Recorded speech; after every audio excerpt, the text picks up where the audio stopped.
All right. Good afternoon, Moraine Valley. Thank you for coming. Can you hear me in the back? I feel like I'm really loud. Yes? Okay. Do you guys want to come up front? We have lots of chairs here. Come on, don't be shy. Come on up front. For those of you that are here for the panel discussion, there's tons of seats up front, so please feel comfortable enough to join us up front. Thank you for moving up. I appreciate it. Thank you for coming. I know that there is a class here today. Is Professor Swayze here? Where's Maha? Just want to make sure that your professor's here before I start. How many of you are in the Arabic class? Many of you. And you were told to meet here, correct? Okay. Thank you for coming and being here and holding yourself accountable and making it to the library and not wandering off. Appreciate it. Okay, we're going to get started. Again, there's several seats up front for those of you that might be looking for a seat. Good afternoon, everyone. Thank you for coming today. Welcome to today's panel discussion in the library hosted by the Arab Student Union. As you can see, our title today is Young and Arab in America. My name is Nina Shulman-Dajani, and I am the coordinator for ESL Curriculum Instruction and Transition within the Department of Learning Enrichment and College Readiness. Many of you know me as advisor of the Arab Student Union as well. I've worked at Moraine for almost 4 years. It's been a wonderful experience. I've had the pleasure of teaching some classes here on campus as well. I've taught history of the Middle East as well as several classes in our intensive English language program. So I may have had some of you as students in my classes. I'm going to be passing around a clipboard today. Actually, one of our students up front, Hanan from the Arab Student Union, is passing around a clipboard. What it is a sign-up sheet for the Arab Student Union as well as a stack of brochures so you could learn a little bit more about what this student club is about. For those of you that may have attended meetings or events in the past, you know a little bit about the Arab Student Union, and today's panel discussion is just one example of some of the events that we host here on campus to educate our campus and community more about the Arab culture and traditions. So feel free to sign up. We also have a Facebook page. You can like us on Facebook and get announcements and updates there as well. If you sign up on the sheet with your phone number and email, we'll make sure that we stay in contact with you about upcoming events. A couple of years ago, we held a similar panel discussion called Young and Arab in America, and at that time it was in the U building. My colleague Suzanne Nasser, who's in the back, moderated that panel discussion, and we held it during Arab Heritage Month, which is traditionally in November. It's celebrated here on campus and throughout the Chicagoland area. And that panel discussion specifically focused on young Arab Americans that were born and raised in this country. Today, you will meet some students that weren't born in this country, but have a lot of experiences and rich experiences from their experiences growing up, living overseas, and then also living in the United States. The purpose today is really to show the diversity of experiences of our students that they've all had being young and Arab in America. We'll get a sneak peek into their lives, and perhaps many of you will be able to identify with some of the stories that you hear today, regardless of what background you come from. As a first-generation Arab American myself, I can say firsthand that it is a delicate balancing act sometimes to show allegiance to both my Arab heritage and my American identity. Some of us grew up in households where we were warned not to be too Americanized. But at the same time, we were reminded that our families came here for a reason, to live out the American dream, and that we should take advantage of all this country has to offer.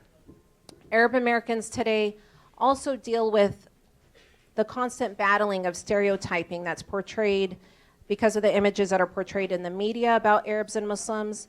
And many times we find ourselves defending who we really are as opposed to what people think we are based on what they may have seen on TV.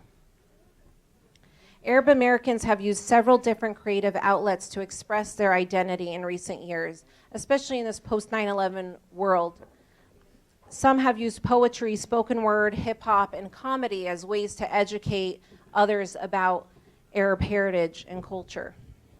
In a moment, you will hear from one of our most celebrated and well-known spoken word artists in our community. Her name is Jihad I Lee, and we're very happy to have her here with us today. Being Arab in America is not just the topic of panel discussions at Moraine Valley. This is a topic that's being discussed on the news and throughout universities and colleges across the country and around the world, and has also been the topic of many books that have been published in recent years.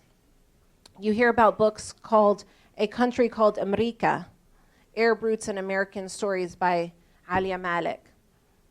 There's also been books that have focused on some of the stereotypical images that many people know to be associated with the community. And there's books called How Does It Feel to Be a Problem? Being Young and Arab in America by Mustafa Bayoumi. Our flyer for this event was based off the cover of this book right here, which is a graphic novel by Tawfiq al-Rassi called Arab in America. And I highly recommend these books for anybody that's interested in learning a little bit more about the struggles that Arab Americans have in the post 9/11 world. Today's discussion will be in two parts. We have a guest speaker, Jihad I Lee, who you will hear from in just a few minutes. And then we also have many panelists, as you can see here. We have several students that have volunteered to be on our panel. When I first discussed this idea with some of our students, and the Arab Student Union started planning this event, and we revisited the idea of holding another panel discussion, we had tons of students that flocked to the idea of being able to share with their campus some information about themselves. So just seeing that so many students were very excited about participating, I think is a testament to how much they care about sharing information about their identity and their heritage with our campus. So we're going to start with Jihad I Lee, and I'm going to tell you a little bit about her. She's not only a community member, a well-known activist in our community, but she's accomplished so much. She's a good friend of mine and a former colleague, and I'm thankful that I'm able to say that. She's one of the most accomplished Arab youth organizers in the state. Her relationship with the Arab American Action Network began as an AmeriCorps intern before joining its senior staff as a youth organizing program coordinator. In 2006, she founded the Alliance of Young Women Activists, also known as AWA, which joined Arab, Muslim, and other young women in a safe social and political space. As a well-known spoken word artist, her poem Eye to Eye discusses the struggles of Palestinians living under occupation. The poem was sought after by Outlandish, a multi-award-winning hip-hop trio based in Denmark, who used her words to write their chart-topping song, Look Into My Eyes, which was released by the Sony label. Jihad brought spoken word poetry and hip-hop instruction to Silent Echoes, the Arab American Action Network's youth activist formation. Recently, Jihad developed the first ever Healthy Relationships program and curriculum for Arab youth. The program serves as a model for domestic violence prevention that Arab organizations across the country are hoping to replicate. Jihad regularly speaks at conferences and trainings across Chicago and the US, and was one of a handful of Chicagoans called upon to present evidence of racial discrimination to the United Nations Special Reporter on Racism and the Committee on the Elimination of Racial Discrimination in Geneva in 2008. She's been honored for her social justice work several times by the Southwest Youth Collaborative and also by the National Network for Arab American Communities, and the Arab American Institute's Emerging Leader Award was given to Jihad in 2010.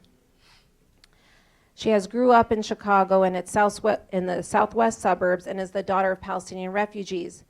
Jihad is also the co-founder and past member of the Palestinian Solidarity Group of Chicago, on the executive committee of the United States Palestinian Community Network, and as a leading organizer of its national conferences in both 2008 and 2010, she set an example for youth across the country on how to organize on a large scale. Jihad I Lee is a graduate of DePaul University, where she studied sociology and Spanish, and just recently was the recipient of the 2013 Impact Award from the Chicago Foundation for Women. It's my pleasure to welcome my former colleague, good friend, and our community activist and spoken word artist, Jihad I Lee, to Moraine Valley. Thank you.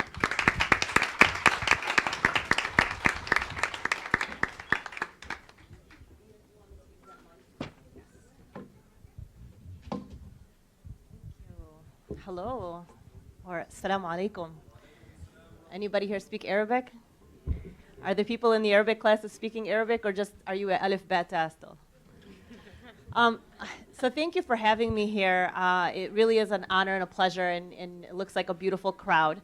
I only have 10 minutes, and so I would like to share with you from some of my own experiences growing up as an Arab in Chicago and also as a youth organizer in the community. I've been working with young people for 10 years, and not only Arabs, although primarily Arabs, but also African American and Latino youth. And I see a lot of similarities across those groups. And so as I speak, sometimes I'll be drawing on my experiences specifically with Arabs, but then I will also be speaking about things I've noticed across all three of those groups, regardless of their national origins or ethnic background. I just want to see by show of maybe raise your hands. How many of you here identify as an Arab? So how many of you guys consider yourselves Arab? Whether you're part Arab, whether you're Arab American, Arab immigrant, raise your hands. Okay. So the way you're raising your hands kind of seems like I'm a little embarrassed, you know. Well, you know, of all places, you probably don't have to be embarrassed in this space. But I want to talk a little bit about that idea of being embarrassed. Of being an Arab, unfortunately, growing up in the United States. But before I get to that, I want to talk a little bit about this idea that Arabs are this homogenous entity and that we're all the same. I think that especially growing up in the United States and the messages that we receive in our media and in Western media in general, there's this idea that Arabs are all one and the same. Can you nod your heads if you agree with that? And please feel free to disagree. That this is the space to do that and have these conversations. We don't often have these opportunities, and so this space is really important. And the Arab Student Union at this campus and at other campuses are very important, especially as Arabs and Muslims are very popular in our media these days. They're very popular, meaning that we're talked about all the time, but we're not very popular in the sense that we're not the cool kid on the block right now, right? So what about this homogenous entity? Are we all the same? And I think that there is a political agenda to us appearing to be the same in the media. I'm not going to go into that because that's a whole new, a whole different event. But I want to talk a little bit about this myth that Arabs are all the same. And probably you've maybe some of you know, or maybe some of you don't know, but that Arab and Muslim have come to be used interchangeably. And so if somebody says Arab or if somebody says Muslim, sometimes, for one, that's not the same thing, right? If somebody is Muslim, that speaks to how they identify religiously and what they practice. Somebody is Arab, it typically refers to their national origin or the language that they speak or where they identify with in terms of their parents' histories or ancestors. So they're two different things.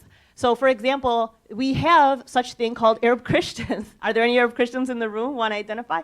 Right? But this group is often dismissed. And so there's this idea that all Arabs are Muslims. There's this other idea that some people think that all Muslims are Arabs, which is actually false, right? Because Arabs are a minority in the Muslim world. In the United States, we're even a minority in the Muslim community here. So those are some things that I want to just put out there. We're not the same. Arabs are different.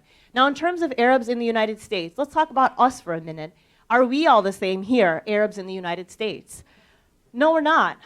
You know, I grew up in a home in which both of my parents are immigrants. Anybody else grew up in a home in which you were born here, but your parents are immigrants? Raise your hands. I'm going to ask for a lot of audience interaction. And part of the reason is because it's important for those around us, not only non-Arabs, but even your Arab brothers and sisters that are sitting right next to you, to see that we're not the same, and that's important. I grew up thinking everybody was like me. For a little bit, I thought all Arabs were grown up the way I grew up. So I thought that both of their parents spoke Arabic, and that if somebody in the family didn't speak Arabic, that was weird to me. Everybody was supposed to speak Arabic. Well, growing up now as an adult, looking back on my childhood, of course, you're learning things all the time. I'm still learning things today about my Arab identity. And the word that Nina used, balancing that Arab identity and my American identity. That growing up, there were times where I did not want to say I was American.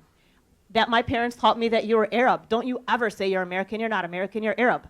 You know, how many of you guys had parents like that? They'll tell you you're not American. I see some smiles. It's okay, you're embarrassed. You don't want to raise your hands. But then you come to realize that whether you want to be or whether you don't, you are American when you're born and raised in the United States and you have American values and cultures. And sometimes you don't even realize that they are until you sit back and think about it. So here's some other things that I think in terms of this homogenous entity that's put out in the media.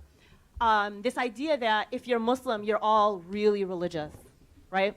And again, growing up, I thought everybody was as religious as my family was. And actually, my family was not very religious. Come to find out as an adult, my family was actually more cultural than they were religious. But that a lot of times, things that were cultural traditions were taught to me to be religious traditions. And I didn't realize the difference as a young person until I got to college. And then I met Muslims who were not Arab, or Arabs who were not Muslims. And I started to understand things I have in common with Arab non-Muslims and things I have in common with Muslim non-Arabs. So that's another thing, is that there's this idea that we're all religiously the same. We practice, you know, all of us pray 5 times a day. That's not true. There are many Muslim families who are secular, who really don't practice, but they still identify as Muslims. Just as there are Christian families who don't go to church every Sunday, right? And there are Muslim families who don't go to the mosque maybe but once or twice a year. There's this, I heard this a while ago about, you know, the Easter or Christmas Christians. Did I get that right? Any Christians in the audience laughing? Okay. And there are Eid Muslims. So there are Muslims that only go to the mosque on Eid twice a year. And that's a reality for our community. But of course, it's a continuum. So it's important to put that out there and understand, as you hear from our panelists, that everybody practices differently. Everybody calls on parts of their identity differently. The idea that people all speak Arabic, all Arabs speak Arabic. Raise your hand if you're not too shy to admit it, if you are Arab but don't speak Arabic very well. Okay, so there's some hands that went up. And raise your hand if you're upset because your parents didn't teach you Arabic. So, you know, I see this a lot with some of my cousins, and even some of my siblings whose Arabic, their Arabic is not that great. It's broken Arabic. Did anybody go to school with Latinos or Mexicans, specifically Mexicans, because there's a huge Mexican community on the southwest side of Chicago, that were in Spanish class? And you said, you're Mexican, why do you need to take Spanish? How many Arabs are in Arabic class? I took Arabic. I had to take Arabic. It wasn't my first language. My first language is English. I was born and raised in the United States. So those are some of these, the myths, right? That all Arabs speak Arabic, all Arabs understand. A lot of most of my siblings don't read and write Arabic. And probably most Arab Americans don't read and write Arabic. So that's important to keep in mind as we hear from our panelists. And the other thing is, and growing up, I was quite judgmental of my Arab brothers and sisters who, you know, didn't speak Arabic. What kind of Arab are you? You can't be Arab if you don't speak Arabic. You must be Americanized, right? So there's this idea, and I see smiles from some of the Arabs in the audience, that if you don't speak Arabic, you're not Arabic enough. You have to prove your Arab identity. So I'm saying some of this because we have to remind ourselves that Arabs are no different than any other group, whether it's another group of people of color, or, you know, our white neighbors and community members. We're all different. We're on different levels in terms of our religiosity, not only in terms of our religiosity, but also the faiths that we choose to practice or not practice, in terms of our language abilities. I have Arab friends and colleagues who speak Spanish better than they speak Arabic. You know, my reading and writing in Spanish is better than my reading and writing in Arabic. And it's because I studied Spanish here, and because it was more available than Arabic in the United States. I could take Spanish as a second language in high school. My high school didn't offer Arabic, for example. So I want to put that out there. The other thing I want to talk about is the first and second generation of Arabs. How many of you consider yourselves first generation Arabs? So that means that you were born in the United States, but your parents were not born in the United States. Okay? And how many of you are second generation Arabs? So your parents were born and raised here. Okay, couple. And how many of you are like split status? Like my dad is an immigrant, but my mom was born here, or vice versa. Okay, a couple. So that's another thing, is that sometimes the Arab community is considered only an immigrant community. And that's really interesting to me because most of the Arabs that I know and interact with, if they're not my relatives, are Arab Americans. And they were born and raised here, or they came here when they were very young. And that's something to keep in mind too, is that those experiences and those aspects of one's identity will play a role in their personalities, in their interests, in their hobbies, in their lifestyle. And it is ultimately up to that individual what they choose to hold on to from their Arab identities or what they choose to adopt from their American identities. And so we're all different on those different, in those different aspects. I grew up on the southwest side of Chicago. I was born and raised here, but I identified very strongly with my Arab identity. It could be because my parents were, or they're both refugees, and it could be that they were so attached to the homeland and still are, like most Palestinians I know. And so they fed me that I was not American and you're an Arab. And I remember very clearly in the 5th grade. Now, 5th grade, I was about 10 years old. And the teacher said, if you are an American, stand up. Now, my 5th grade teacher was quite a patriot. And he said, if you're American, stand up. There were 2 people in the whole classroom that did not stand up. And the 2 people were the only 2 students that were not white. And the reason is because I associated white with American and American with white. And I didn't realize I was American. So the 2 people sitting were me and a Mexican girl. Now, the teacher noticed that we were the only 2 not standing up. And he said, if you were born in the United States, you're American. So let's do that again. If you're American, stand up. And everybody stood up. Now, and that was the first time I realized I was an American, because I grew up thinking I wasn't. And I was taught that I was an Arab. And I had to learn, like, oh, that's what it means? So if I'm born here, I'm American? And shortly after 9/11, not shortly after 9/11, the day of 9/11, and September 12th as well, right? And following, and ever since, there's been this idea that Arabs are not American, and Arabs are not interested in being Americans.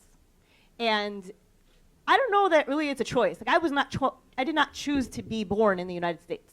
So in other words, I didn't choose to be American. Now, in terms of what I adopt as part of my identity, that is my choice. But I didn't choose to be an American. Now, I can choose to wave the American flag or not wave the American flag. That's my choice. But I didn't have a choice in whether I was an American or not. Now, it seemed like shortly after 9/11, we had to reclaim this American identity and say, wait a minute, you can't take away my Americanism because I was born here. So it's not your choice whether I'm American or not. It's not my choice either. I was born here, and therefore, I'm as American as you. In fact, I may be more American than you, and the reason is because my parents are more recent immigrants to the country than your parents, right? So the idea that America is a country of immigrants and the children of immigrants. Arabs are a more recent group of immigrants to the United States. And so that, I started having to reclaim this American identity that I felt was being taken away from me. That you, Jihad I Lee, with a name like Jihad I Lee, and physical characteristics, and parents, Muhdiya and Ghazi, whose first language is not Arabic, you can't be an American. So was that true, that I can't be an American because my parents are immigrants?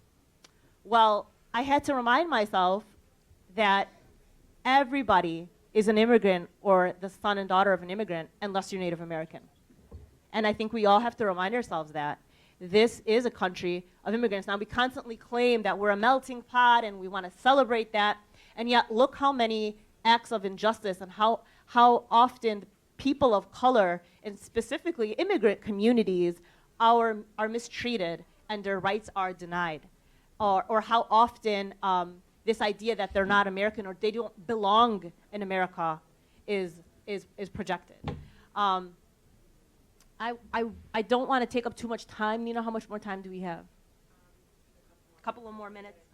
So I want to talk a little bit about this. When Nina emailed me about this event, she used the phrase negotiating identity. And I thought that was really interesting because when you think about negotiations, you think about like give and take, right? Like a little bit of compromise. And I thought that was a really good phrase to use. Growing up, I thought that I had to leave my Arab identity at the door when I went to school. Because the school I went to, the students didn't look like me. I grew up in Tinley Park at a time in which Tinley Park was white people and farms. There were no Arabs. Tinley Park now has a much higher population, a bigger population of Arabs in Tinley Park. Anyone here live in Tinley Park currently? All right, 20 years ago, there were hardly any Arabs in Tinley Park. I know Nina's also in Tinley right now. I know she recently moved, but I think she's still in Tinley. So there is a growing population of Arabs in Tinley Park, but I thought that being one of the first Arab families in Tinley Park, that I couldn't be Arab. This is interesting, right? Because I can't exactly hide the fact that I haven't always worn hijab, the Islamic covering, but at a time in when I didn't wear hijab, I still didn't look white, right? I couldn't change my skin color. I can't change the texture of my hair or my physical features, so I definitely didn't look white. But my name is Jihad, and Jihad, as it often is pronounced in the media, as jihad, right? Not a very friendly term if you don't know what it means. It sounds like it's violent, and the reason it sounds like it's violent is because we were taught that it's violent. And actually, jihad is simply a word that means struggle. And so I didn't know that growing up. I thought my name meant holy war because that's what the media taught me. So when people would ask me, what does your name mean? I would say holy war, and I thought that was cool. It wasn't cool after 9/11. At that time, I was like, I have to find out what my name really means. But prior to that, as a young child, I didn't know. I didn't even know really what it meant to be an Arab. I thought it just meant you go home, you eat makluba, Arab dish. Your parents speak Arabic. Your mom yells at you to go clean your room, throws a babouj at you, slipper, and that was being Arab. I really didn't understand. And so I hope that from there, young people, you'll come to learn what it really does mean to be an Arab in the United States and how diverse that we are. It doesn't mean, just a couple other points. It doesn't mean that you're always eating makluba, all right? Arabs do eat grilled chicken. We barbecue, okay? Right? So we draw on both of our identities. There's not always an Arab meal in the Arab home. There's not always Arabic spoken. I speak English with my siblings, for example. Sometimes, though, there is a time in which you feel like you cannot be your full self. And that's a really difficult feeling. And I've had to challenge that time and time again, in which I'm still Jihad. I don't need a nickname. I don't need to pretend that my name is something else. You need to learn how to pronounce my name, just as I've learned to pronounce your name correctly. I had friends, for example, I had a friend, let's pretend my friend's name was Jennifer. My mother didn't have to give her a nickname. She wasn't suddenly Jumana in my house. She was always Jennifer. And my mother would just say Jennifer or whatever, right? So you pronounce my name. I don't have to suspend my identity because I'm in let's say, a non-Arab space.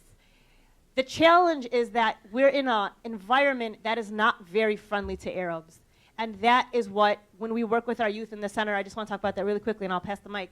When we work with our young people in the center, and I work primarily with high school students, that is the challenge, is getting these young people to celebrate their Arab identity and not be ashamed of being Arab, despite having a media that is not friendly towards our community, despite their peers in schools, even if they do it as a joke and they think that it's funny, it is not funny. It's more harmful than it is funny, and like making fun of their Arab identity or making random sounds in the hallway because they think that that's Arabic. I don't want to, you get the idea. So how do we work with these young people to get them to be proud of their Arab identity, not be ashamed, not feel like they have to pretend to be something else? So many Arabs that I've worked with, unfortunately, have pretended to not be Arab. I'm Italian or I'm Mediterranean, right? Mediterranean is cool, but Arab isn't, or even in terms of their religion, like my parents are Muslim, but I'm American. So things like that, where like they're even suspending entire parts of their identity to feel like they fit in and they feel like they're more acceptable. And sometimes it just doesn't make sense, and other times it's wrong, because although many people of color have to do this and struggle with their identities on this level, the majority of the people in this country don't have to do that. It's typically people of color, and it's typically immigrant communities who feel like they have to suspend parts of their identity, leave it at the door when they enter a setting, a public setting especially, or schools, and feel like they have to conform to the majority. I think that there is a balance. I think there is a way to negotiate where you can hold on to your Arab identity, celebrate your Arab identity, and be American and be what have you, whatever country you're in, and be a healthy and responsible citizen and resident of that community. So I'm going to pass the mic, and I will be around. I'm going to be sitting in the back with my daughter, and if anybody wants to talk to me afterwards, I'm going to be passing around some postcards. This is a little bit about our program, and this brochure here is a little bit more about our organization, the Arab American Action Network. We're on 63rd and Kedzie, but we hope to be coming closer to the southwest suburbs, and please be in touch, especially if you'd like to get involved with us. And I'm going to pass the mic to Nina. Thank you, Jihad. really appreciate you being here today, and you've really set the stage very well for our panelists who we're going to hear from now. I know you guys are all excited and riled up after that wonderful introduction by Jihad. I'm going to start by asking each one of our panelists to introduce themselves, and then we have a set of questions that are going to facilitate the discussion today, although if some of our panelists bring up topics that diverge from our original questions, it's fine as well. We have about 40 minutes to hear from our panelists, and then we're going to open it up for questions and answers. So if you have questions for Jihad and our other panelists, I just ask that you hold on to them until the end of our discussion, okay? So why don't we go ahead and start at the end of the table? Yes, I'll start to my right, all the way at the end. We do have a few students that have to leave to class at 1, so if you see a few of them sneaking off around 1 o'clock, they're not scared of the audience. They're here because they want to be, but they're good students and they want to get to class, so go ahead. Hello, my name is Yazan Ghani. I'm here attending Moraine Valley for this first semester. I am born in California, San Bernardino, and I lived there for a year after I was born, and then I moved to overseas in Tormasaya. Lived there for 5 years, and after that I came back to California, lived there for another 2 years, and I came to Chicago. And after that I was just born and raised, actually not born, but raised in Chicago. And now I'm here in Moraine Valley studying radiology. And that would be it.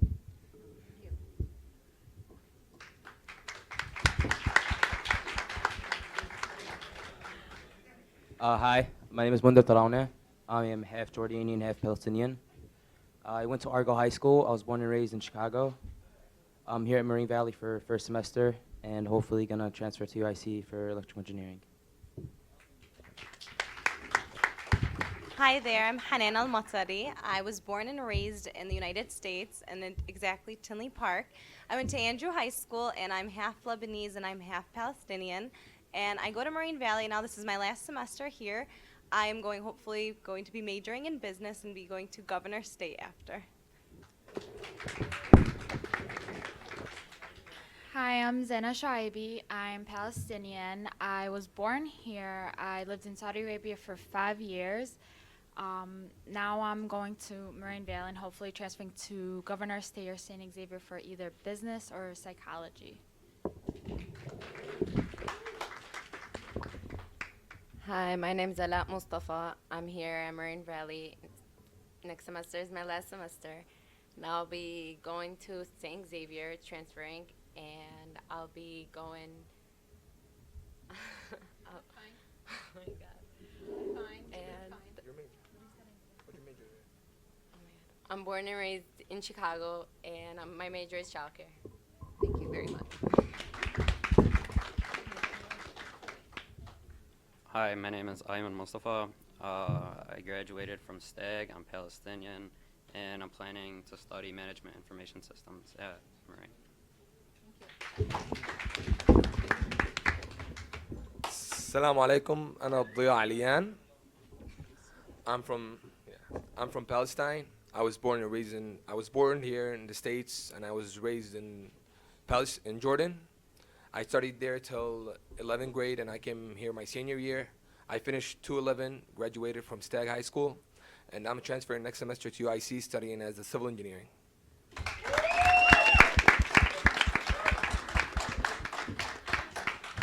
Thank you from the audience for that warm welcome. I'm sure that you made our panelists feel very comfortable. For some of our panelists, they've spoken public several times before and they feel real comfortable. For some of our panelists, this is the first time they're in front of a big audience. So thank you for being so warm, and thank you to our panelists for being here today. So one thing that we heard as they introduced themselves were some of our panelists lived overseas, some spent the majority of their life overseas, some have visited overseas. So for those of you that have spent some time overseas, tell us where, and a little bit about your experience there and how it has helped you or even maybe hurt you, who knows. How do you look at your experience overseas? how did it affect your life as an Arab American? Well, where I lived overseas, I lived in Tarmusaya, Palestine. Um, as you know, some parts of Palestine is overcrowded by Jewish soldiers. By where I lived, usually you don't see the soldiers over there, but they do stroll around with the sometimes, and they one of the bad things about that is whenever they come, they sometimes set curfews. So they'd be telling you you'd have to go inside at some certain time.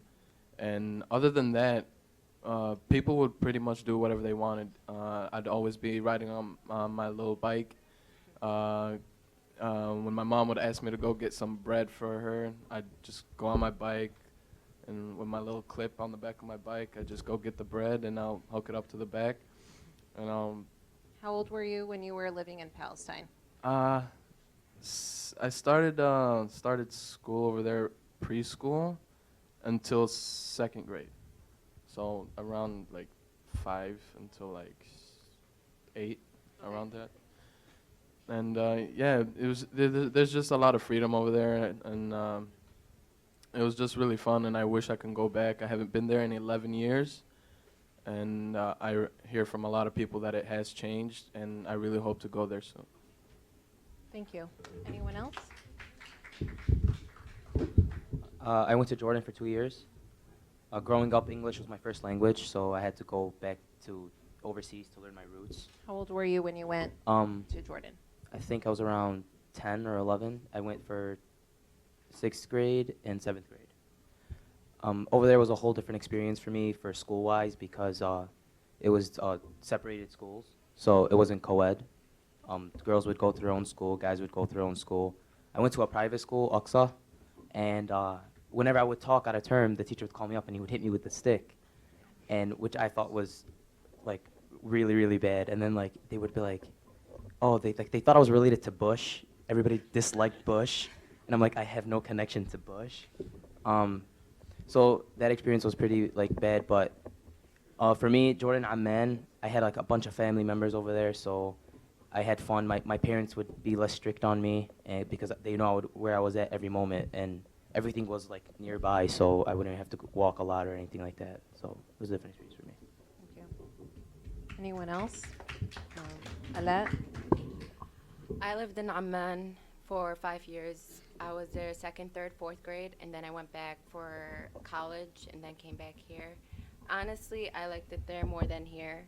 And my parents were not strict, like Munter said. They're like laid back because we're always with family, and we're not like here. We're just, they're afraid for us. They are overprotective. Where we go, who we hang out with, where do we, like, our friends. Where they want to know who are our friends, where we go, and like they're overprotective here, I think.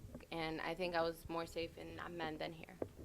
So you felt like your parents were a little bit Laid more back. open, more laid back overseas because Yeah. you were around family and they knew the environment that you The were environment. in. Okay. One of our panelists spent a large part of his life overseas. Do you want to tell us a little bit about that, Diad, and why you decided to come here? I went back from after I was born here. I studied till 2nd grade, and then I went back. Me and my family. We had a small family. We went back me, my dad, and my sister. So we went back to Amman. I stayed there till 11th grade. There, like, education is more tough. It's better. It's harder. So if you go there for high school and then you come back here, you'll see everything here easier. So I came here my senior year, was an easy year, and then also college. I covered most of the stuff in college in Amman, like studying there. So we came back here my senior year. I just said that. So it's easier, like here, easy life. When it gets to college and you could work, you could go to school, you could do more than one thing. In Amman, it's just about school, and education from here is way better. And after getting your degree from universities, so yeah, that's why we came here. Main reason was to school. Thank you.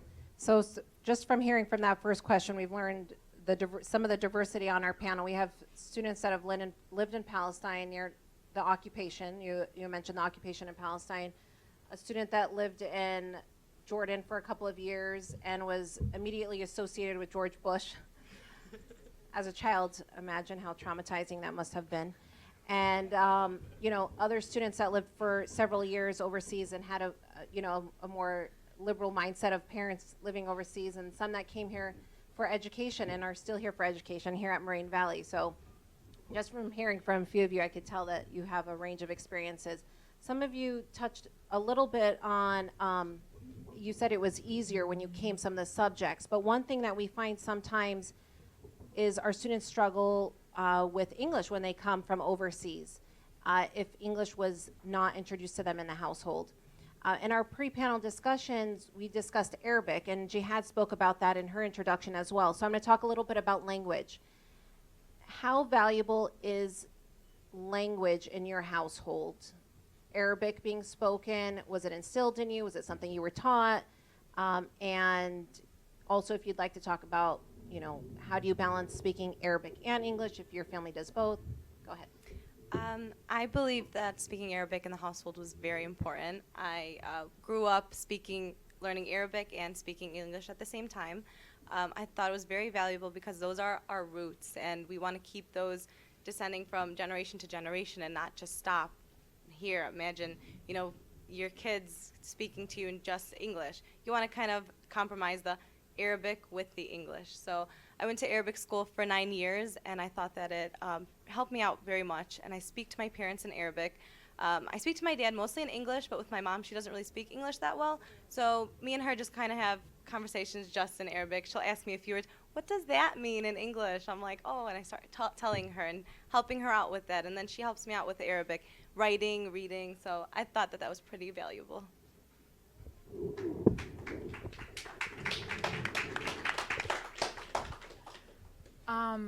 My household, it's a little diverse. My parents will talk to me in Arabic. I'll talk to them in English. My dad actually sometimes, he studied in London, so his English is pretty well, so he'll talk to me in English. But we also have in our household where it is very important to know Arabic because, well, we are Arab, and we also deal with people who don't really speak English. Hanan, her mom, I try to communicate with her in English, it doesn't work. So I really do have to learn Arabic and really understand how to communicate with others, especially living in the community that we live in. You could go to the Arabi store, and the old grandpa sitting behind the register, he's going to talk to you in Arabic, not English. Can you tell us what is the Arabi store? What are you referring to for those that are not? One of our audience members said 95th and Harlem is the Arabi store. Can you explain, please, what the Arabi store is? The Arabi store is basically a store with that sells, Arab goods such as like sweets, hummus. I mean, basically everything and anything you need to make a Arab meal. But honestly, it might not seem like you might not need to know Arabic, but we're still surrounded by it. We still need to know, and it's important because it kind of does not define us, but I mean, it is who we are somewhat. Well, since you mentioned going to the store, let's say your parents send you to the store to get some goods from the Middle Eastern grocer, do you feel more pressure in this community in particular, because we do have a large Arab American population on the south side? Do you feel like in this community in particular it's important to know Arabic? Honestly, yeah. But I feel like anywhere you go, you'll find someone who's, an Arab and who doesn't really, especially an older person. There's so many stores around here who is owned by Arabs that you really do need to know the language just to communicate better, because you might know English, but they might not know as well. Anyone else? I agree. Yeah. Were you going to say something else? No, I just was gonna say I have some Mexican friends who speak Arabic right now. Oh yeah. Yeah, it's all over. Wow. Did you teach them, or they learned on their own? Okay. Yeah. For some reason, we have the tendency to do that. One of our audience members said they know the bad words, but that's because you're teaching them that. You have to teach them the good words. Yeah, buddy. Okay, let's talk a little bit about cultural traditions. You know, some of you mentioned some of the traditions you've been able to share with me, some traditions that your families have. Share with our audience, what are some cultural traditions that are important to you and your family? And, you know, tell us a little bit about that.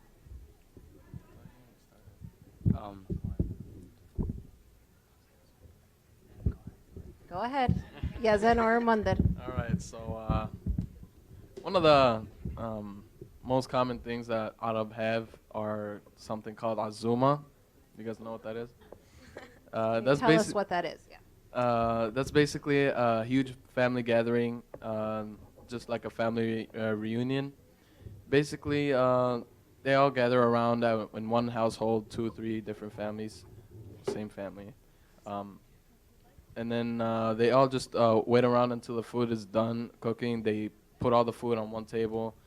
What kind of food? That would be either, for me, my family, that would be either makluba, mansaf, مسخن. All right, those are one of the 3 most common meals that my family does when we have azuma. And after that, everybody just eats, has a good time, conversates, just catches up with one another. And of course, can't forget about that we do not encourage smoking. Go ahead. Do you want to explain what that is? Argila? Yes. Argila is the Arabic hookah. You put some shisha in the head, with the foil, and then you put the charcoal. Then It's not illegal. It is not illegal. No, it is not. And some people use it as an after-dinner mint, right? Yes. So. Sometimes it is recommended. Actually, we don't. Okay. Anyone else? Tell us if you'd like to share one of the family traditions you had. You had mentioned something on Sundays that your family does. Mom will take it out. Every Sunday, my dad would take the day off, and he would cook for the whole family, and like he'll give my mom a break. And one of the main reasons I learned about the deen, or like my religion, was from my dad. And he would bring my brothers and my sisters, and he would sit us all down, and he'll tell us stories about Rasul Sayyidina Muhammad sallallahu alaihi wasallam, and as-sahaba, and on the story of Adam and the shaitan, and You have all to that. remember, some people don't speak Arabic in the audience, so telling stories about prophets. The Prophet Muhammad, may peace be upon him, the devil, about like heaven and hell, and he would sit us down and tell us all these stories, and that's the main reason I learned about my deen. And then he'll sit down, he'll tell us about the Arab culture and how it was for him growing up here, and growing up back then, and then how he came here when he was only 17, and all the things they had to change and do like that. So, and till this day, he does it every Sunday. He takes a day off, he makes us food, we all sit down, we have a gathering, we talk, and it's been going on, and I hope it goes on for many more years to come, because that is my family tradition, something I have in my family. Thank you. I also have the same thing. I thought it was just my family, so I was kind of like, Dad, why can't we go out on Sundays? And he's like, no, it's family day. It's for us. So I'm like, okay, I'll stay. But I actually thought that it was just my family, but then I figured out, like, I had family in California, and they were like, oh, family day Sunday. And I'm like, you guys do that too? So I just thought it was a thing that my family did, but I guess a lot of Arab people do that also. So I thought I'd share that. And non-Arab people do And that. non-Arab people. Amen. Big traditions for me and my family are on our holiday Eid. We all meet up at one of the houses of a family, normally our house, and then we all go to Toyota Park, is normally where the prayer is held, and over 25,000 Arabs are meeting to pray. And Muslims. there's 25,000 Muslims that meet, and we all pray together, and then there's like huge events that happen. Our family doesn't stay for that. We normally all just go to someone else's house, and then we all eat together. We exchange gifts. It's a big holiday, and then we all just relax and talk, and like the kids and the adults kind of split up, and then you just hang out for the rest of the day. And you enjoy yourselves. Thank you. Thank you. Dia, did you have something else that you'd like to add about traditions? We have tradition like for all Muslims. It's called Aza. It's after whenever somebody dies, they go somewhere like after they bury him. They all go have like a dinner or something, and then it's like opens the 3 days. Everybody go visits. They go visit like the family of the guy who died or whoever. So yeah, that's for all Muslims. 3 days. Yeah, it's a 3 days. Sometimes one day here in the States, one day. Well, thank you for sharing. We've heard traditions about food and cooking and There's also Ramadan. yes, and we'll talk a little bit if you want to talk a little bit about religious traditions. Those of you that want to share anything that's a tradition in your family based on religion. Ramadan is it's a holy month for Muslims, where depending on the month, it would be 30 or 31 days where we wouldn't eat from sun up to sundown, and it's not just the eating part. It's where you actually you tap into your holiness, basically, where you don't do anything bad, you don't curse, you don't swear, you sully, you pray 5 times a day, no drinking water, no smoking, no. It's like you're in abstinence. The only thing you know is like God and yourself, like that religion and yourself. That's all you know for 30 days, and patience. But when you do it, like God rewards you at the end. It's worth it, and it's Ramadan. Yeah. Thank you for sharing. Can any of you tell us a little bit about maybe your high school experiences? Sometimes, as we talk about balancing our Arab American identity, we struggle to sometimes participate in some activities that our parents may not have wanted us to, or some parents have no problem with it. So can we talk a little bit about when you were in high school, did your Arab identity keep you from participating in any particular activities? If so, which ones? And if not, then share with us some of your experiences as well. And it could be in college as well. Go ahead. Well, I have to say, being an Arab, it only really affected me once in high school. It was my high school prom. Everyone wanted to go. My parents said no. It was absolutely not going to happen, which, I kind of figured. But as far as activities, I did go to a few dances. I was on the Orchesis dance team. My parents had no problem doing that.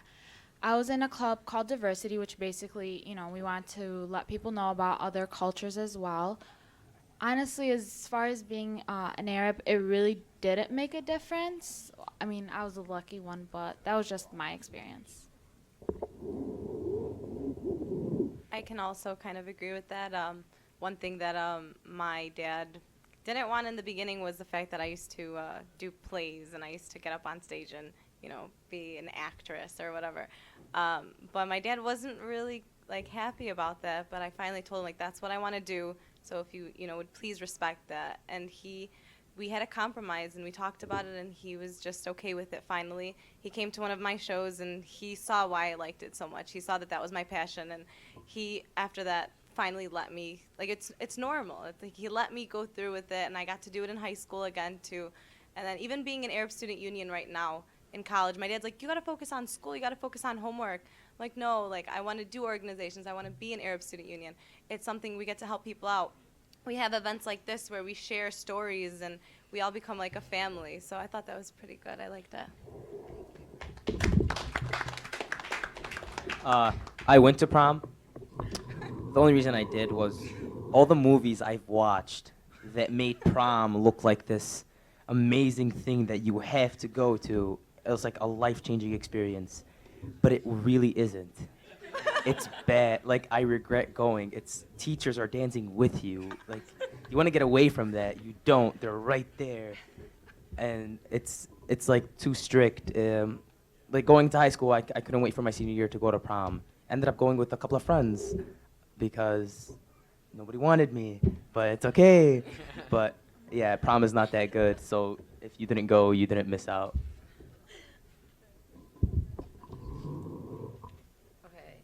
Well, in high school and when I was younger, I couldn't do anything. My parents really, really strict. I didn't go to any dances or any, like, I only went to a few football games, and that's about it. And it was my brother's football games. It was not like anyone, like when I went to high school. And I really wanted to go to like dances and experience, and like because all my friends were like American and they were like always talking about it, and I was so like I was interested. I was like, I asked my parents and they said no, and I was like, okay. Like I was terrified to ask them at first when I was younger, but then when I got to high school, I was like, I asked them and they're like no, so I was like, okay, thank God I didn't bother asking when I was younger. So and my parents are really, really strict. Like when, like I said, here is different than overseas. Here is like they have, especially because I'm a girl too. They're more strict on us, and well, for most of us, everyone's living like a different lifestyle, and that's what I think. In my opinion. Thank you, Dia. Like in my high school year, I participated in soccer. Yeah, I was a captain on my soccer team in high school. It was a good year. There was a lot of nationalities in the soccer team, so like there was no difference between anybody of the players. Everybody was treated equally. It was good through my whole year. Even here in college, I played for Moraine. We had like also maybe 12 nationalities on the soccer team. We had from all over. Like we had Brazilian kids on the team. We had Spanish kids. We had 2 Arab guys. Me and another guy. It was a good year. So like I never felt I'm out of anything. I never missed anything. It was good. Like everybody was treated equally. Did your parents have any problems with you participating in any of the activities or dances and things like that in high school? Actually, yes, of course. But to me, I went to the dance, but I told them I'm going to Auros. So it really, so it was okay. He told his parents he was going to a wedding. Yeah. For those of you that don't know what an aros is, so he dressed up to go to a friend's wedding. And he went to the school dance. So That's what I mean when I say we negotiate things. But yeah, I ended up going, but that's it. But they would not let me go if they knew where I was going. They never knew. So Alette, don't feel left out because Dia also experienced the same thing. Ayman, would you like to share anything about your experiences in high school? With me growing up in high school, my parents thought I had like no friends that were female. They thought I only had guy friends. So then one day I told them I was going to hang out with a bunch of friends, and then they found me and I was with girls too, and they got real mad. Like they think like, cause like our religion, like boys and girls aren't supposed to go out and stuff, and they seen me and they always assume the worst. They don't assume you're doing like you're just friends or anything. And of course, I couldn't go to prom because they know what it is. My mom was born here. My dad was born there. My mom knows what prom is. And basically, that's about it. Thank you. So you mentioned, Ayman, that your mom was born here and when you grew up here, and your dad was born overseas. Did that ever affect you growing up, and how were they able to, I guess like my word today, negotiate, I guess that their Arab and American identities together, raising a family? It was always hard for both of them because the lifestyles they grew up in are both different. My dad, his whole life was in Palestine, and my mom's was an American, so like the way they viewed things were way different. And according to my mom, like she wanted me to do something one way, and my dad wanted it another way. They would both argue, and then I would be kind of confused because I'm in the middle. Which one do I pick? If I pick one, I like my other parent more than the other, and it was always a fight. So then they started to realize what they were doing to us, and then they kind of just decided to negotiate, like she said her word, and figure out what to do and tell us one way so they both would have to agree on it throughout their life. Thank you. Did anyone else have parents that had to compromise sometimes, or did you come from households where most of the time parents agreed on how to raise you and so on? Anyone? Zaina? Okay. Well, my parents were both born in Palestine, but my dad was kind of more laid back. My mom was the stricter one, so when it came to many things, it was kind of, my dad's like, yeah, if you want, go ahead, go to the dance. Mom's like, well, what are you going to be wearing? Who are you going with? This, and that. And it was kind of very stressful because you had one parent who's, yeah, go ahead. I trust you. Do what you need to do. And my mom's is like the exact opposite. She wants to make sure that her daughter's being the best person she could be. So it was difficult, but it was definitely manageable. And honestly, it helped a lot because you really did see two different perspectives. Thank you. Let's talk a little bit about education. We're here in an educational setting. You're all students at Moraine Valley. Many of you, when you introduced yourselves, talked a little bit about how you plan to transfer. How important is education in your household? And during your plans for school, did your parents participate? Were you able to make educational plans as you wanted? Did you choose to come to Moraine Valley on your own? Tell us a little bit about your experience with education. My dad sees education as very, very important. He does not want me doing anything, not working, not getting married, not doing anything until my education is done. He sees it that, if you don't have school, if you don't have anything going for you, then how are you going to move up in life? And it's just like anyone else right now. I'm a regular college student. I want to go up in life. I'm very motivated. I have a drive to succeed. And I think that that's very important. My dad, coming here at the age of 17, he saw that, he wanted to go to school and he wanted to become successful. And I think he'd want that, of course, for his kids and anyone else that is here and trying to be something. Well, my house, honestly, education's number one. Do not talk about anything else but education. We understand that, coming from Palestine, it is a little harder to get a good education, get a good, job, and really be okay for the rest of your life. That's why, for my parents, especially because, I am a girl and, it's not, women aren't really appreciated as much as men are sometimes, and my parents really want me to have the confidence to have an education, to really know where I'm going and not really think about anything else. Okay. Well, education is really important to my parents, but I'm the only one that is going to college. My brothers only graduated high school, and they attended Moraine for half semester, and they just gave up. So they're relying on me, and they're very supportive with what I'm doing. First of all, they didn't want me to come to Moraine Valley. I went to Jordan to go, once I finished high school, I went to Jordan, and I went to a university there. I started off there. And then I had to come back because my dad had a heart attack. And when I came back, my parents didn't want me to go to Moraine Valley. Why? Because the reputation that they heard. And I tried to convince them, but that's a no-no. So I changed my major, and I went to Robert Morris University, and things fell back, and then I had to come to Moraine. They had no choice for me to come to Moraine to start off my 2 years, because traveling back and forth, it was so hard on me, and it was really difficult for them to accept me going to Moraine Valley. We're going to talk a little bit about Moraine Valley and why it may be a struggle for some parents to encourage their children to come here in the Arab community. Anyone else want to talk about education in their family? Education in my parents' eyes is very important, like everyone else's parents. I was kind of forced to look up because my sister graduated 2 years early from high school. So I was kind of you have to do what your sister did. You got to be as smart as her. So also I graduated early. But my parents also want me, what I first wanted to do, I wanted to be an accountant. And then my dad didn't like it. He said it's not in demand. So he also forced me to change my major. But I didn't mind because I knew if I had the right mindset, I could do what I wanted. So then now I want to study management information systems at UIC. And he agrees with it because it's a good job. And that's about it.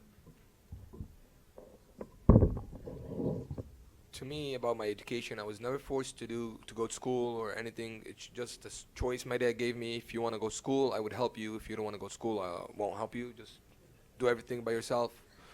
So after I looked how people live, how most of the Arabs in the States live, I decided to get my education in engineering and go back overseas. So your plans are to go overseas, Yeah. not to stay here. Oh yeah. Okay, and why do you, I'm learning something new today. Why would you like to go back overseas instead of staying here? I think that's my country, like back overseas. Wherever I go, that's where I want to live. I just like it there more. Maybe. 'Cause you spent the majority Yeah, of your life there. and- Exactly. Yeah. It's better. It's life-wise, it's way better than here. Okay. Yeah. Okay.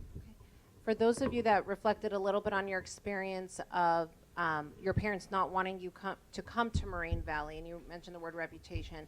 For those of us that work at the college and we are also members of the community, sometimes we hear things about Moraine Valley that we know are not true because we know this is a very top-notch college and we're all thankful to be employed here and to be here. For those of you that had an impression of Moraine Valley prior to coming here, can you tell us a little bit about that and what you discovered once you came here? And why do people have an impression in the Arab community about Moraine Valley that may be one way or another?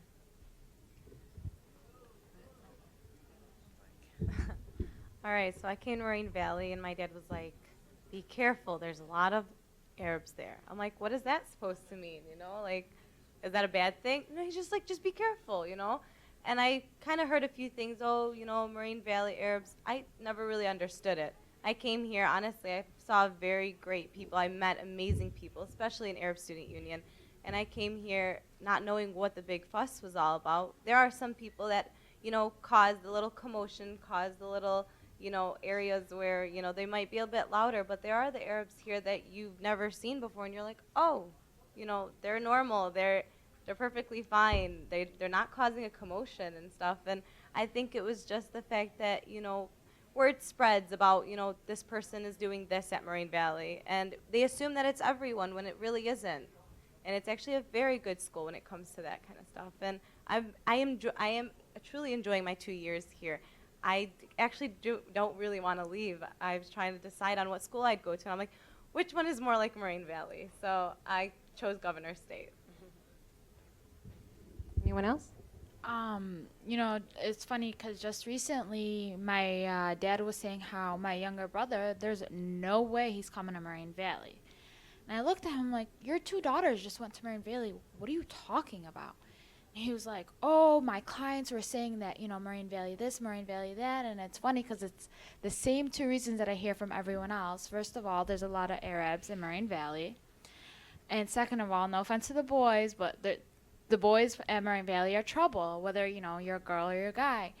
And it was funny because I found myself defending Moraine Valley because it honestly is such a good school to start out with. It's definitely a great option to use. First of all, it's cheaper.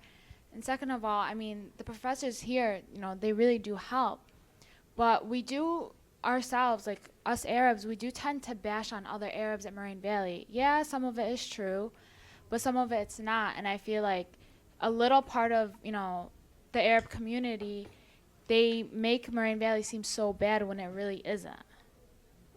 Thank you, Hanan. I know you have a test to study for, but we're happy that you're here with us today. Anyone else? And That's fine. And Comments on Moraine? And I think also, like, there's a lot of opportunities here. There's a lot of clubs that you guys can join.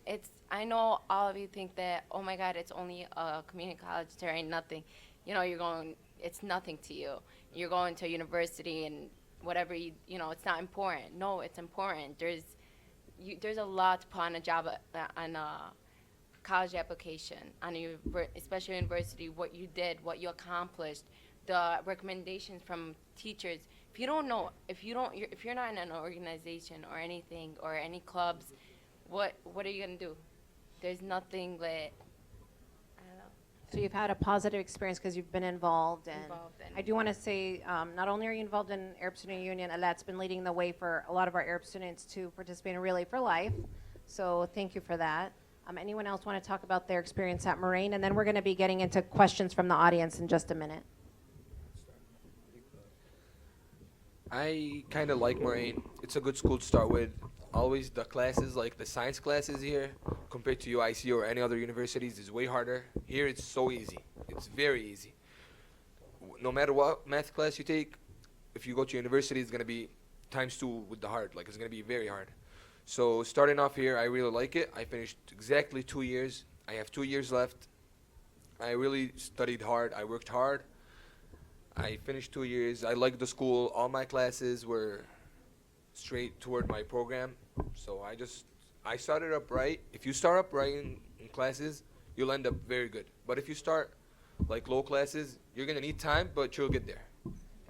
Thank you. You're welcome. I'm going to ask the audience if they have any comments or questions. I have several more questions that I can ask our panelists, and some of our panelists had to go to class or study for an exam. But I'm going to open it up because we have many Arab Americans in the audience. Maybe they want to comment, maybe they agree or disagree with something they heard today, or maybe they just want to ask a question. And for those of you that are not Arab and do not identify with Arab heritage, it'd be great to hear from you what some of your comments or questions maybe. I see a hand up here, so I'll walk over here. Please tell us your name and feel free to make your comment or question. Okay, my name is Nadim Al-Jabri, but my mom changed it to Demonte for some other reasons. But I definitely see where they're coming from. I'm probably a little bit older than them, but I was raised in California. I am Arab and black, which is 2 strikes against me, and Muslim. So, but about the cultural thing, in California, I just want to touch on this. In California, it is totally different than over here. Over here, it's I would say it's more like a dog-eat-dog world over here. The Arab tend to judge another Arab totally unbiased, unwaverly whatsoever. I mean, I've been to the Arabi stores, and they don't know that I'm Arab because I look more black, I would say. And they call me Abid, oh, look at Abid, he's a harami, like this, and I'll look at them and say, why would you say that? Saying, you're Muslim, I'm Muslim. Oh, I didn't know, Assalamu alaikum. And after that, they'll feel bad, And so I kind of wish, I'm going to join, but I would just like to say that I kind of wish that there was more half and half Arabs out here. Don't feel that you're not Arab or you're not something else, because more than likely you can join in and, just say your word. So that's what Thank you so much for sharing, Nadim. I really appreciate that. And shouts out to Cali. I was born and raised in California, too. So I know where you're coming from. And actually, one of our panelists that had to leave earlier today, Yazan, he spoke in our pre-meetings about how his dad is actually part Brazilian. And we've had students in the Arab Student Union that are half German, half Palestinian, half Italian, half Palestinian, just a mix of different backgrounds as well. And so we would love to have you. Other comments or questions? And also, Jihad Ali is still here. Please feel free to ask her any questions as well. Comments or questions from the audience? Don't be shy. Come on, guys. Anyone? Jihad, would you like to make any remarks from some of the comments that you've heard our panelists make or things in the audience? One of the first things that the students were talking about was the use of Arabic. And one of the things that I always think about when I think of language is that it's a tool and that it's a resource. And so I think of the Arabic language, but not only the Arabic language, Arab culture in general as a tool. And that I constantly have with me, and that whenever I need it, it's there. So not just being able to speak Arabic, because if you can speak Arabic, you can communicate with a whole lot more people than if you can't speak Arabic, right? Not just the people at the Arabi stores. So that's one thing. So it's a tool, it's a means of communication. But the other thing is, if you understand how certain parts of our culture work, that is also a tool. And so for every little part of our culture that you learn how to navigate, negotiate, balance, that's a tool. And I always think about that. So I have to learn my customs and how things work in the United States, but I also need, that's very important to me, I need and want to learn how customs work for my family, people like people who are Muslim or people who are Arab or specifically Palestinian, in my case, how those things work, because I think of those as tools. So I always want to be appropriate, right? So when you're working with a certain community, for example, we work on 63rd and Kedzie, in what is primarily right now an African American and Mexican community. So I want to be appropriate. These are my neighbors. So when they come into our space, it is important for me to know how to work with that community. And similarly, it is important for me to know how to, talk to the grandpa at the Arab store, or talk to, Ammo. Ammo is just an Arabic word meaning uncle, whose traditions are more culturally based. on, the culture that he learned back home, as well as people who are born and raised here and their culture. So I just wanted to say that. I always think of it as a resource or as a tool, and learning those things is a privilege. And also just to piggyback on what Jihad is saying about the language, and I heard from our panelists today how important it is to know the language. I do want to say it's also a luxury for you to be surrounded by so many people that speak the same language and understand the language, because growing up where I did in Northern California, there was not a large Arab community. I almost went through culture shock when I moved to the south side of Chicago about 8 years ago at the large number of Arabs living in my space, living in my community. In particular, a large Palestinian population. And so when I grew up in California, there wasn't a large community. There weren't several Arabic schools to choose from, Arabic/Islamic schools that we see here in the community. Here you can kind of choose. There's Arabic schools popping up all over the place for preschool age children. What I did though as a parent now that I have children is enroll my daughter, who's 6 years old, in Arabic school on the weekends, just so that she could pick up the language and read and write at a young age. Because although my husband was raised on the south side of Chicago and he knows the language well, and we speak pretty well, his reading and writing and my reading and writing is not strong. So for those of you that are enrolled in Maha Suwais's class, Suwais Dababna, which I actually need to take this class as a refresher, and I would start in Arabic 1, I'm sure, you are really like Jihad said, giving yourself a set of tools to use. And so be thankful that you have that at Moraine Valley. That is not a class that is readily available at colleges across the country, especially to have it in a community college and to have several levels that you can move up. Then it's excellent that we have that here. Okay.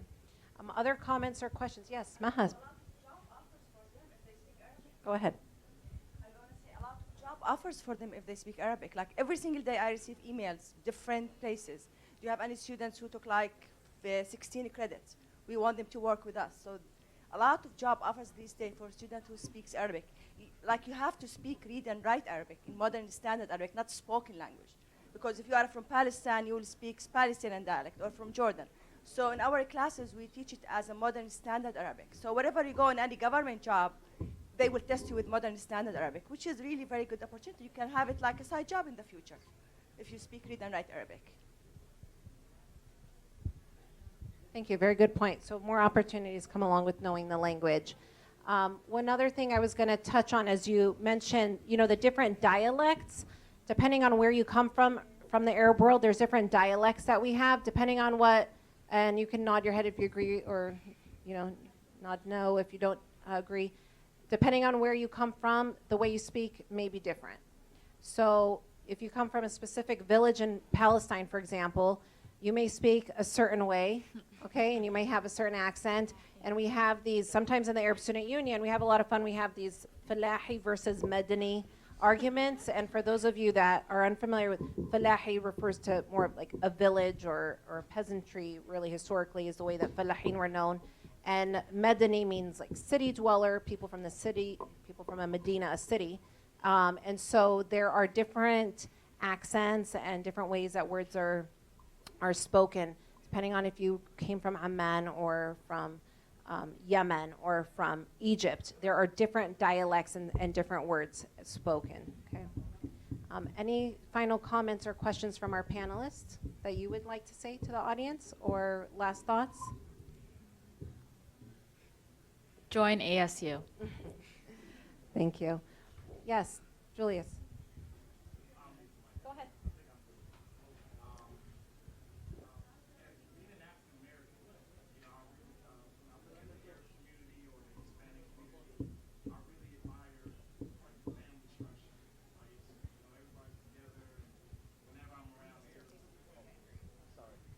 I was saying that coming from an African American background, I really admire the Arab community and the Hispanic community because it's such a tight unit. Like everybody's together.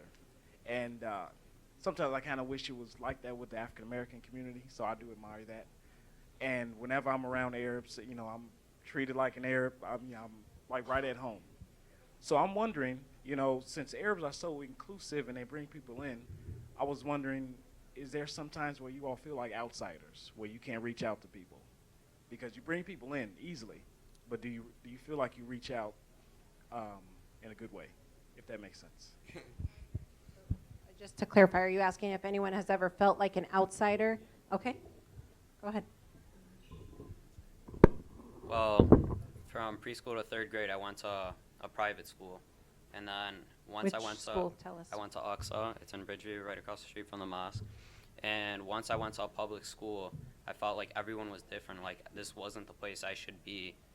But after like knowing that like there's other people like me, like I finally started to get. I felt like I was getting accepted. But before I felt like I was completely different. Like people looked at me different. Like I was a weird kid. Like I wasn't the same person they were. And then once I I started making friends. Like everyone started to accept you. Like it's like the new kid that comes to school. Like you're not gonna make friends with them the first day, but like you're gonna finally get to talk to them after a while. Anyone else? Anyone in the audience? Go ahead. My name is Daisy. I'm full Mexican. I chose to take Arabic class because I think it's important to be educated and get educated. The perspective of Arabic people with Mexicans is pretty bad. So I have a lot of Arabic friends that grew up in a Hispanic neighborhood, so they speak Spanish. So I just think that it's important if you're Arabic and if you know somebody who isn't of your culture to educate, and don't get offended if we ask a lot of questions. I ask a lot of questions. So yeah, just want to say thank you. I'm helped a lot in my class. And thank you. And we encourage questions. I saw a hand up here, and then I'll come to that. Yeah, I just wanted to comment on. Is it working? Yes, go ahead. Okay. That I remember in high school, in my freshman year, I wasn't the only girl. I wasn't the only girl. I was like one out of like 5 girls that wore the abba. And I remember in junior high, it was normal because I wore jeans and a shirt, so I kind of like got along with everybody. But then in high school, it was kind of hard to like show your personality to your friends or like your classmates, to show them that you're normal and you're fun to talk to. But because I wore the abba, it was kind of hard. But then I remember sophomore year and junior year, it was kind of like I kind of was like forget about it, And I've kind of like I kind of forced people to know who I was. Like in class, I would participate, or I would go up to people and try to talk to them. So that's how I, like freshman year, I felt left out. It was kind of hard. But then sophomore year, I was just like, whether you like it or not, this is what I'm wearing, and this is my personality, and you're gonna like me. So yeah. Stag, yeah. But there was a lot of hijabis. It was just that there wasn't a lot of girls that wore the abba. Yeah. Thank you for sharing. Okay, let me go here, and then I'll come right back here. Hi, good afternoon. I'm just trying to make a comment to support my classmates because they come from mixed backgrounds. And I'm Hispanic, but I marry a Palestinian. He's Arabic and Muslim. So throughout my years of being married, I got very judged by a lot of Muslim people, my in-laws also. And now that I have kids, it's hard for them because they're getting, judged. They're getting comments that, oh, your mom, she doesn't wear the hijab. You guys are gonna go to the fire. So it's been very hard for me to understand and accept a lot of comments, not only coming from other people, but also from my own family and my in-laws.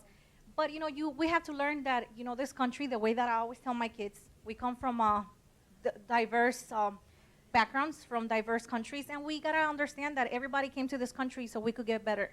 Our parents and us, I was raised here and I was born here, and my mom, she's Mexican, my father, he's from Brazil. We just gotta accept everybody, and we cannot get judged by the way we look. We gotta get judged by the way our heart is and the way that we carry each other.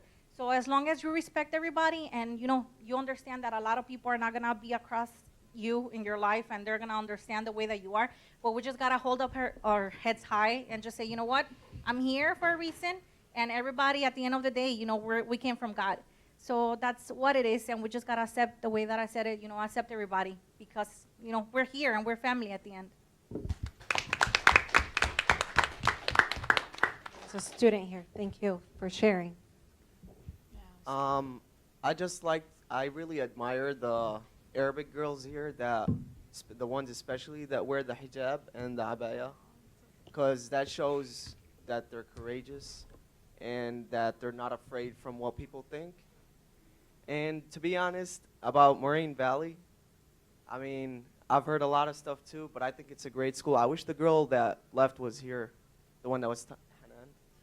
And what she was saying about Moraine Valley, like about the Arabs, to be honest, like I come from a Palestinian background. I've lived there most of my life, but I've never seen how Arabs like sometimes like to talk about other Arabs behind their backs. I didn't like that. I mean, we should not bash each other's, and we're all a unity here. Like this is an Arab state union itself, and we've been talking about every good thing that's going on with Arabs in Moraine Valley. But I believe to get better, you have to accept that we have problems. We have faults because nobody's perfect. No community is perfect. No race is perfect. And yeah, that's it. What is your name? Abdullah. Thank you for sharing. There's a comment up front. And you are right. And every group has its faults. And thank you for bringing that to light, because it's something that we need to keep discussing, and we have been discussing in our circles. It's fine. Go ahead. I'm Eamon. I think as Arabs, we have to educate others who are not Arabs and don't know about the Arab culture or Muslim culture. And we ought to educate them about what we're all about and how we're about peace and how we're about friendship. And like he was saying, I walk around the hallways a lot, and I always hear other Arabs talking shit about, or I'm sorry, I didn't mean, talking smack about other Arabs, and it's really discouraging because we're all family, and we're all sisters and brothers, and we shouldn't be doing that. And also, I think that for the girls who do not wear hijab, I think you guys are fine. It's a personal choice, and I respect all of you guys, and thank you. Thank you. Appreciate you sharing your comments. Just watch the language sometimes. The list was circulated and somehow stopped, so I'm going to pass it around again. One sheet is full, and then we have a sheet that's still empty, so please give us your contact information so we can stay in contact with you. I do want to say that these discussions that we're having and some of the issues that you're mentioning, we're going to continue having these discussions, and actually tomorrow's a really good opportunity for you to participate in another discussion that will be held in B265. And it's a discussion with our Arab students about opportunities here at Moraine Valley, and then also a chance for you to be vocal about what you think some of the issues are that we need to address with our population here on campus. It's at 3 o'clock, and again is in B265. And so feel free to participate, bring your friends, and it will be your chance to share some of the things that you have shared today in a setting where there are staff and faculty that work here that will be willing to hopefully address some of these issues that you may be having. The Arab Student Union is a great outlet to get involved and share culture and traditions. We also have the Muslim Student Association on campus. We have classes readily available like Arabic for you to take that many of you are already enrolled in. And then we have community organizations like the Arab American Action Network that you heard about today, and the flyers and pamphlets were circulated. Please make sure that you support each other here on campus, regardless of what your background is. Here at the community college, the great thing that we have is a sense of community and support. And before I let you go, we do have one of our members, Zaina, who'd like to just give a special thank you gift to Ms. Jihad I Lee, if you could come up to the front. And this is just a little token of our appreciation from the Arab Student Union, and a memento from Moraine Valley for you to remember us. So thank you.